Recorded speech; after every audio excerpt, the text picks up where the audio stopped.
ওপার বাংলার অভিনেত্রী রীতা ভরি টলিউডের বহু সিনেমা ওয়েব সিরিজে কাজ করেছেন তিনি। তার সৌন্দর্য ও অভিনয় গুণের প্রশংসার যেন কমতি নেই। তবে সম্প্রতি এক ইভেন্টে অংশ নিয়ে বিদ্রূপের শিকার হলেন অভিনেত্রী। নেপথ্যে তার সাজ আশাক।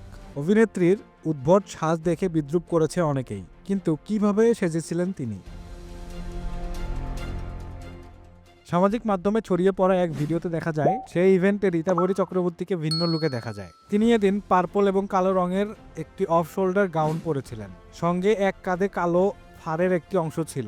মাথায় পরেছিলেন কালো ফুল, হাতে পরেছিলেন কালো গ্লাভস, গলায় একটু নেকলেস দিয়ে সাজ সম্পন্ন করেন অভিনেত্রী। আর তা দেখে হাসি থামাতে পারেননি নেটিজেনরা। ঋতু ভরির এই নতুন লুক নিয়ে আপনার কি মতামত? কেউ বলছেন এটি ফ্যাশন স্টেটমেন্ট, আবার কেউ করছেন বিদ্রূপ। আপনাদের কি মনে হয়, ঋতু ভরির এই সাহসী সাজ সত্যি অনন্য নাকি একটু বেশি হয়ে গেছে? কমেন্টে জানান আপনার মতামত।